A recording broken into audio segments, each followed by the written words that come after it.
In the name of the Father, and of the Son, and of the Holy Spirit, God is one. Christ is risen. Today we're going to be looking at Mark chapter 1, verses 29 to 31. Before we look at that, though, as there's nobody here, according to this at the moment. Oh, no, 4 people watching. That's very nice. God bless you all. Christ is risen. I'm going to, at the end of this, put up some pictures, some photographs of around the monastery today. Maybe later on today I'll do that. But almost immediately after this, I shall put up a video of the bird song this morning at about 4:45 in the morning when I went to the chapel for the services today. The bird song is just absolutely beautiful. And the air was beautifully crisp and clean and wonderful. The cockerel, his name is Roger, was crowing his little head off. It was just lovely. Just one of those moments, just wonderful to be alive and to experience just that few moments. So it's only about a minute long, but I thought you might like it. So I hurried back in and I picked up my camera. So it's not the best quality of videos, and just was there for a little while. Today is, of course, the Feast of Mid-Pentecost. And if you have been reading the Tripari and the services for all of that today, you'll see it has a lot to do with water. The Lord stood up in the middle of the temple and said that he was the living water. He was the fountain of life. And you'll notice that he's talking about himself. He doesn't say he's come to bring a message of life. He is that message himself. And that's why it is that last Sunday we had the paralytic and the big body of water. And next Sunday, we'll have Fotini, the woman at the well, and she learning all about receiving living water from Christ. Let's see who's here. We've got Melengeth. Christ is risen. We've eaten all of those delicious flapjacks, Melengeth, so I'll just have to get Henry to make some more. Andrew, good morning. Christ is risen. He's risen indeed. Fotini, Phoebe rather, Christ is risen. Anthony, happy feast also to you, Anthony. Christ is risen. Maria Helena, good morning. Christ is risen. Darcy, thank you very much indeed, Darcy, for that recipe for blackberry wine. In fact, I'd already made it, and I've got about 8 liters of it sitting down on the floor there at the moment, and a big thing of Chardonnay bubbling away. And the amazing thing is that the nettle wine is still bubbling away from before. It's been bubbling away now for about, 6 weeks. So I think even to smell that will make me feel quite high, which is not the purpose. I shall give Roger your regards, but I have to say that Roger is not, shall we say, he's not a feminist. He treats his chickens with some disregard. Amelia, Christ is risen. Sissy, Alithos Anesti. Good morning, Andrew and Alan and Claire. Good morning. Christ is risen. Today, Andrew, is the Feast of Mid-Pentecost. So we're halfway between Pascha and Pentecost, and right in the very middle, today, we have this particular feast. So we began with the midnight office at about 5, followed by matins, followed by the Divine Liturgy. So very good. Father Alexander, your prayers, Christ is risen. Kit, also you. Charles, yes, your prayers. Cockerels, never feminist. No, they're not. I'm going to ask Melengeth about her hatching chicks. She's got a little incubator, and we could do with that too. Our chickens are geriatric chickens in reality. And whilst they won't have their necks wrung, we do need to replace them with some that are more interested in laying eggs rather than eating and going around on their Zimmer frames. Right, so today we're looking at just these 3 verses Mark 1, 29 to 34. Father Alexander, I was praying for you this morning, obviously, because during the proscomedy, so I hope you're keeping us in your prayers and wondering whether you're able to serve the liturgy at home. Good morning, Amelia. Christ is risen. So here we go. I'll read it to you to begin with. You've got to remember the Lord has just done this remarkable miracle, but the miracle has underlined his authority to preach. And that is the big thing. No, I won't send him to a care home at the moment. You're quite right. Not the safest place.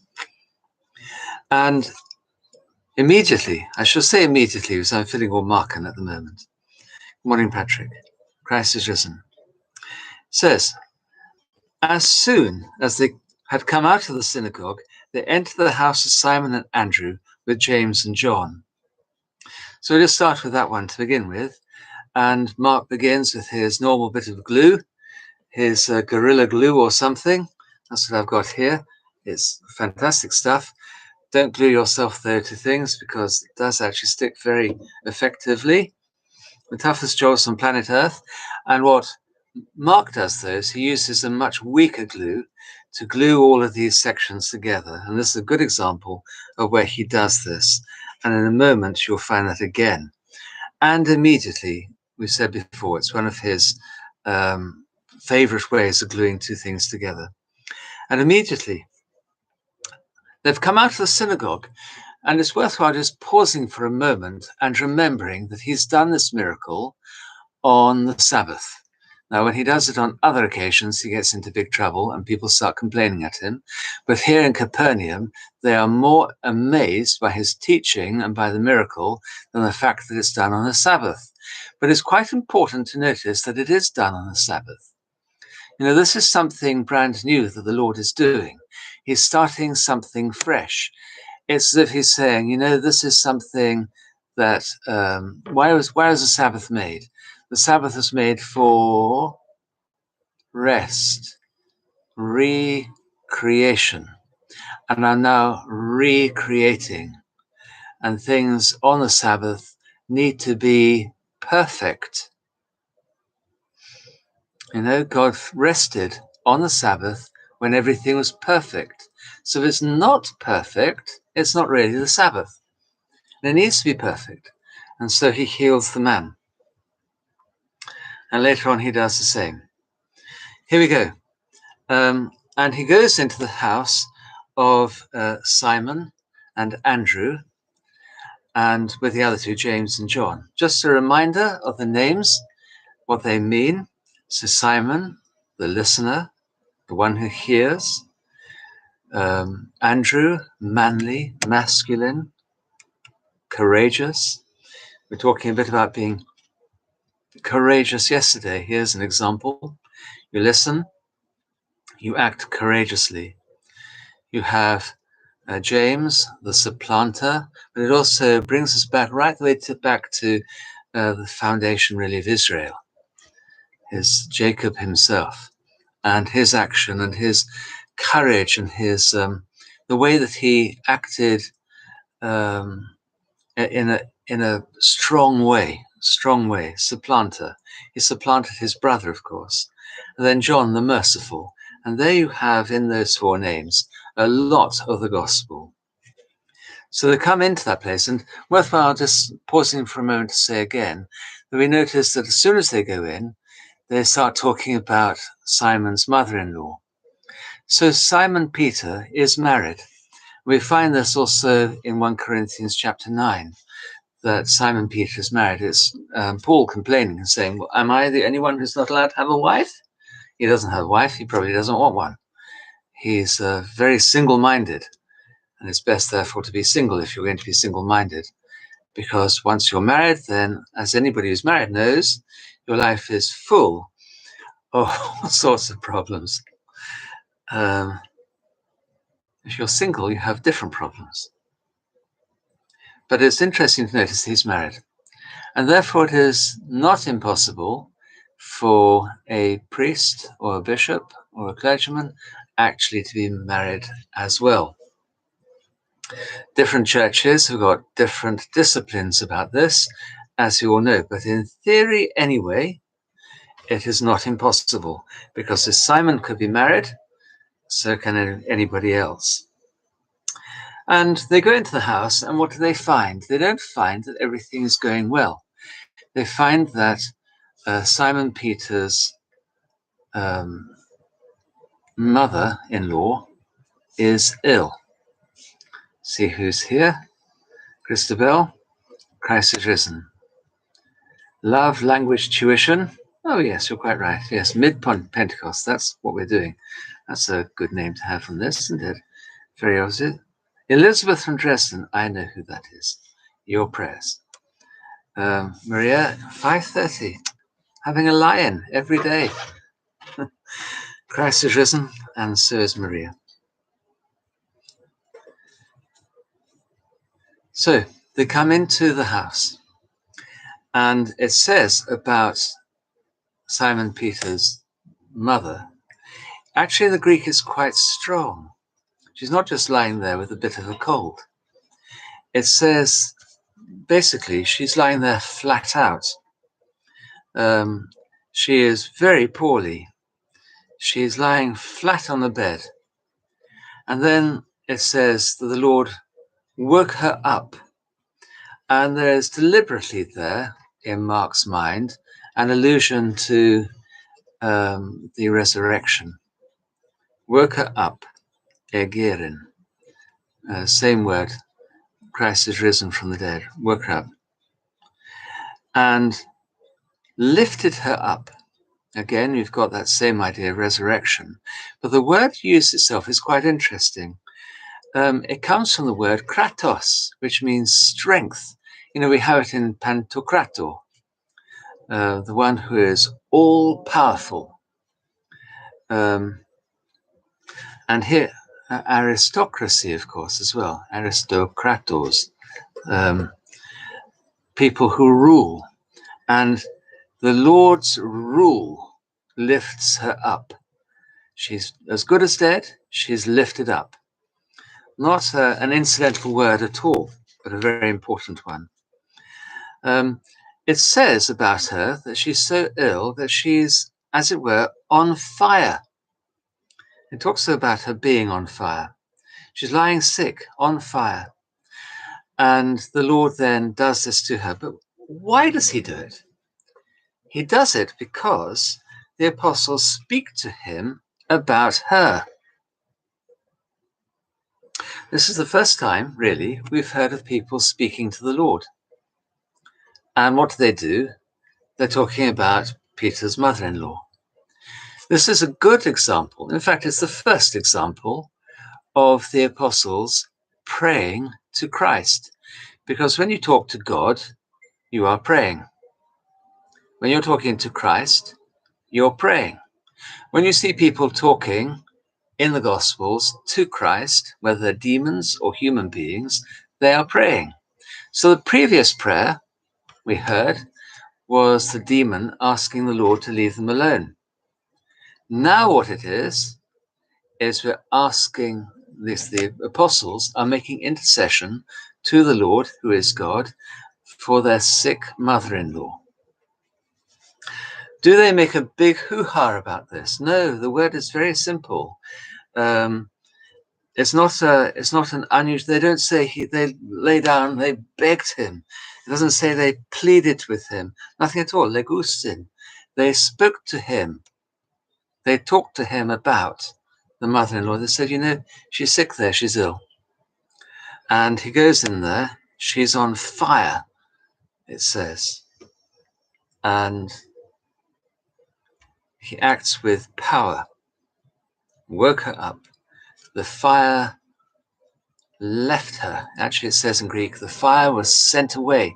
The fever was sent away. It's the action of God. It's not a passive thing. And then what does she do? She serves them. Now, it's very easy to think here, well, that's not very feminist, is it? Sounds as if the Lord is as bad as Roger. But he isn't. That's not the point of this. It's not the fact that she is serving him. The important part is serve. Okay, serve. What is the attitude? What is the action between us, who the Lord lifts up in resurrection from our sin, from our fever, from our demon, from our paralysis, and the Lord? And the answer is serve. That's what we do. We serve him.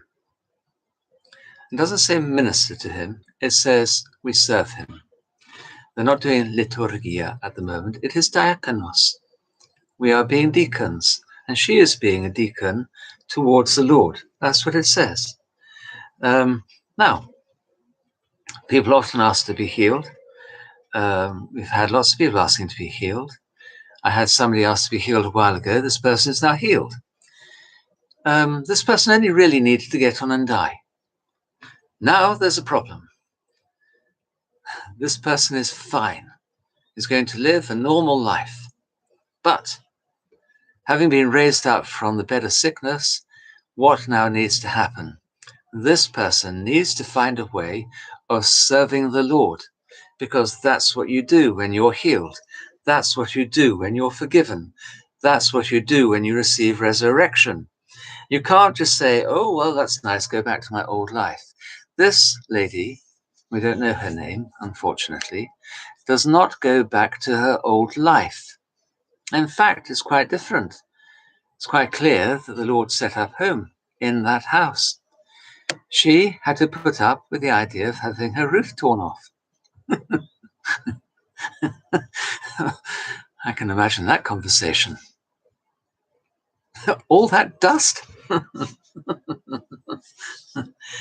Anyway, now she's got a problem. And she's solving the problem in the correct way. She is serving the Lord. And that is what it is that we have to do. Now, there are lots of different ways of serving the Lord, and each person has their own particular way of service. And you're quite right, Phoebe. It's not servitude. It is serving the Lord is not, although the word is not doulos. Your doulos means slave. This is a servant, diakonos, somebody rather who has status within the household. You could be a very important servant, like a civil servant. A civil servant can be a very important person. The idea is it's not one where you're being crushed down. Service implies, this sort of service implies being raised up. The lady is raised up from her slavery to the illness, where she is a mula, I suppose, where she is a slave, to being a deacon, to being, or deaconess, I guess, to being serving the Lord properly. We're also slaves as well. St. Paul talks very much about being a slave, but here we're a different sort of thing. We're talking about something slightly different. And even the slave to Christ is somebody who's more free than somebody who is a slave to sin, which is what it was that St. Paul was talking about. So see, my Greek is very poor. I really just know the important words. I used to be able to talk quite well in Greek, and I've forgotten it all because I'm so stupid. So, you know, I'm a fraud, basically. I can remember going to Greece and people wearing T-shirts with things written in Greek on them and reading them thinking, oh my, if that man or that woman knew what that said on their front, they wouldn't want to wear that in public. Terribly rude, terribly rude. Anyway, there we go. So sometimes good idea, good thing, not to be able to read in a foreign language at all. Maria, is it a service of sorts when people are regularly in sickness? The Lord's will is not that we should be sick and ill. The Lord's will is that we should be well. But on the other hand, sickness, as people are discovering at the moment, and the societal sickness, which is what we're living through, can bring people, can slow people down to the point where their minds can really only concentrate on one thing. And the one thing that we can concentrate on at the moment is the Lord. Actually concentrate strongly upon him. I just realized to my horror it's now 20 past 10. That means I've been rabbiting on 20 minutes. So it's time to end. So Christos a enviat, Christos anesti, Christos voskresi, Amasia kam. Can't think of any others. That's straight. Oh, Christ is risen. Pray for each other. Pray for me. Pray for you also. God bless you. Have a good day. God's day, that means. Serve the Lord. See how you can be good deacons of him. How you can listen. How you can be courageous. How you can act with, not cunning is slightly the wrong word, with guile maybe. And how you can be merciful like those apostles. And the Lord will lift you up with his power.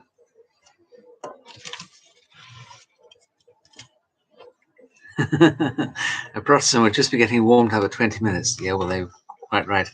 I can remember,